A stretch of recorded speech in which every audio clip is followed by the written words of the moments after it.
né?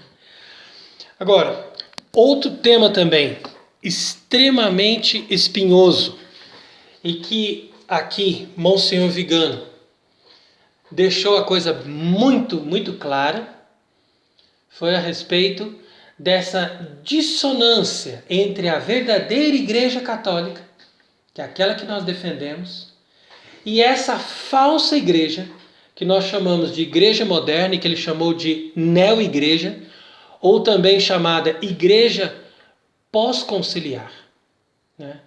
Então ele vai explicando aqui que na igreja da antiga lei, né, ou seja, na religião mosaica, que era aquela igreja do Antigo Testamento, todo o ideal estava voltado para a vinda do Messias e o cumprimento da nova aliança.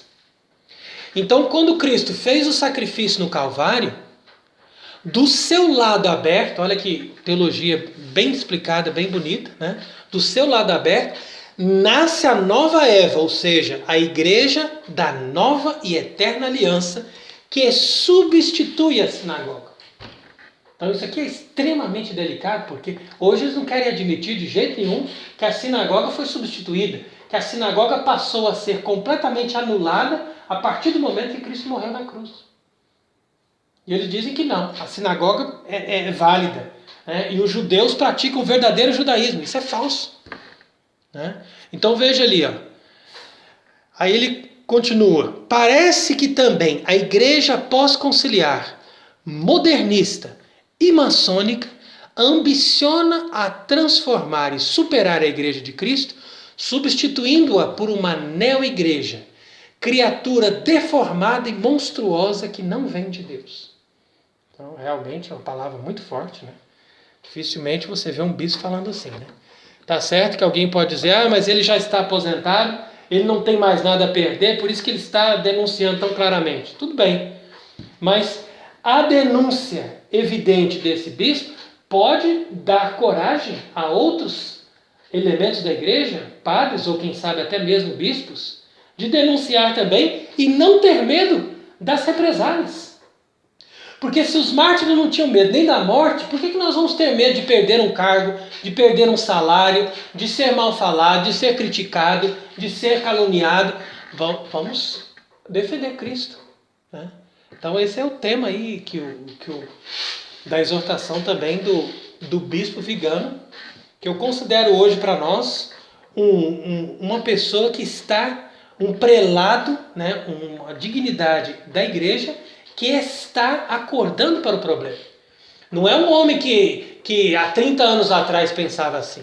Não, é um homem que depois de estar desgastado, desmotivado, desanimado de ver tantos abusos e principalmente coisas gravíssimas como pecados de pedofilia serem encobertos, então esse homem chegou o momento que ele falou assim, agora eu vou me converter. Eu vou perceber que essa igreja que está aí é uma falsa igreja que eles criaram para poder destruir a igreja de Cristo. E é nessa hora que ele resolveu dizer claramente as coisas, né? Ele, por exemplo, hoje em dia vive em Milão e vive ali aposentado, mas me disseram que ele só celebra a missa no rito ambrosiano, né? Um rito tradicional antigo. Então quer dizer que uma pessoa que está também com esse grau de conversão, né? Ou seja, de renúncia aos valores que ele mesmo adotava antes, ou seja, de manter, pelo menos de uma certa forma, não, vamos manter o Vaticano II, vamos salvar o que é possível. Agora a linguagem não é mais essa, né? Está dizendo claramente, olha, essa igreja modernista e maçônica quer substituir a igreja de Cristo por uma neo-igreja, que é uma criatura deformada e monstruosa que não vem de Deus. E o objetivo dessa neo-igreja, qual que é? Não é levar o povo a reconhecer o Messias, como foi para a sinagoga, né, no tempo antes de Cristo, e nem converter e salvar todos os povos, como foi a missão da igreja dos gentios estabelecida a partir de Cristo, ou seja, a igreja católica.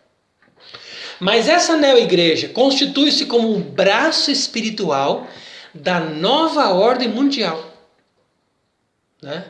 Ou seja, uma igreja que vai promover a religião universal.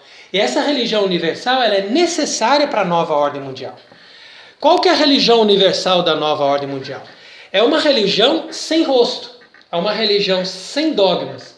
É uma religião que começa com cada homem. Você tem a sua religião. Não existe uma verdade que vem de cima. De forma alguma. Então a nova ordem mundial ela é uma ditadura revolucionária que começa com o orgulho do homem e termina com a escravidão do homem. Então isso que é interessante. É um resultado final de todos os efeitos da Revolução e de todos os erros da Rússia e de todos os movimentos revolucionários, seja o liberalismo dos Estados Unidos, seja o comunismo da União Soviética, não importa.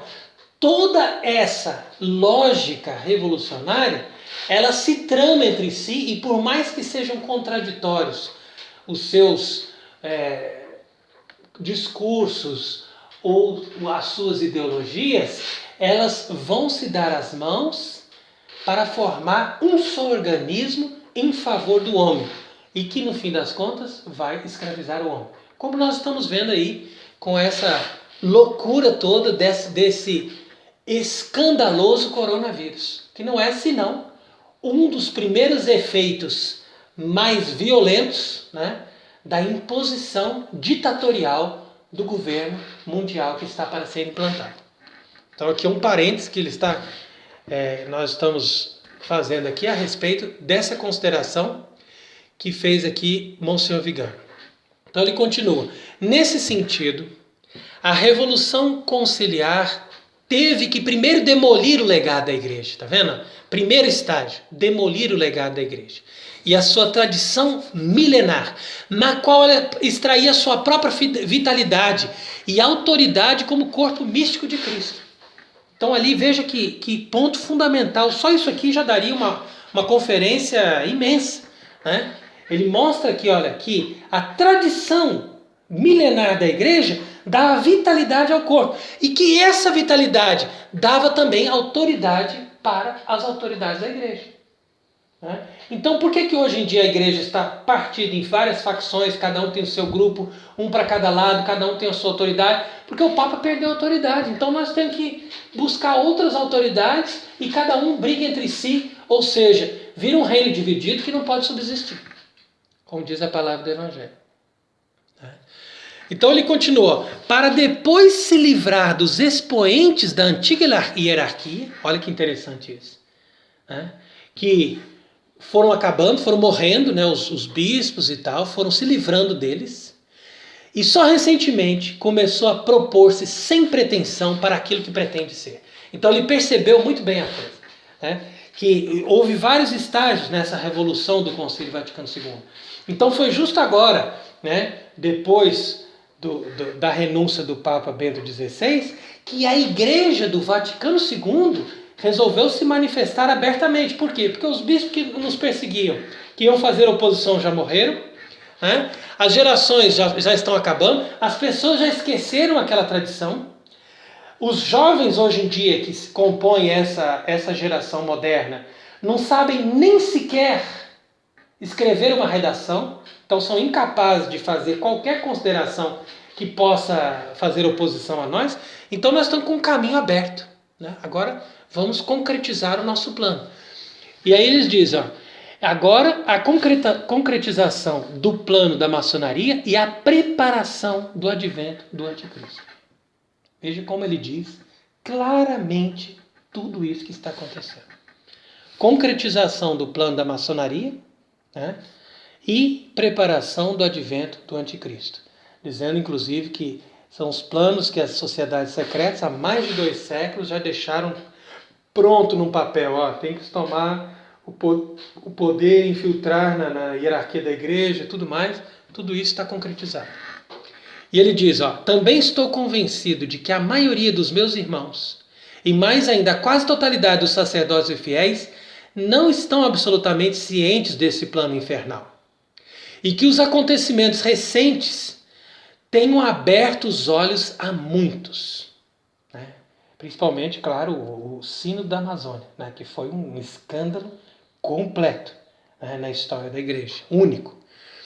A sua fé permitirá a Nosso Senhor reunir o Pusilus Grex em torno do verdadeiro pastor antes do confronto final. Então veja que palavra assim bem escatológica aqui que o bispo comenta, né? Que vai dizer que agora estão se definindo, as pessoas estão percebendo a realidade das coisas, e está se formando aquele pequeno rebanho, que é chamado em latim Pusilus Grex, em torno de um verdadeiro pastor antes do confronto final. Claro, o verdadeiro pastor é Cristo, porque agora nós não temos mais como dizer que nós temos uma autoridade que possa reunir-nos em torno da verdadeira fé, né? Então ele coloca aqui o verdadeiro pastor como Cristo, né, no confronto final.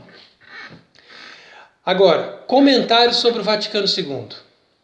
Diz o seguinte, que há quem acredite que seria menos complicado e certamente mais inteligente seguir a prática da Igreja e dos papas como foi aplicada com o Concílio de Pistoia. Nele também havia algo de bom, mas os erros que afirmava foram considerados suficientes para deixá-lo cair no esquecimento. Então, veja que palavra também impressionante que ele diz sobre o Concílio Vaticano II. Ele está assumindo a opinião daqueles que dizem que temos que tratar o Vaticano II como a Igreja tratou o Sínodo de Pistoia. Ou seja, um sínodo desprezível, cheio de erros, que caiu no esquecimento, né? Que estava contaminado por muitos excessos, jansenismo, protestantismo, de certa forma, e outros erros, né? Um sínodo que foi feito na Itália em 1786 e foi totalmente desprezado e condenado. Mas muito depois, né? Enquanto não passou muito tempo e que ele realmente foi perdendo aquela força, né? aquela estrutura ali que estava em torno dele, ele não acabou, não desapareceu. A mesma coisa vai acontecer com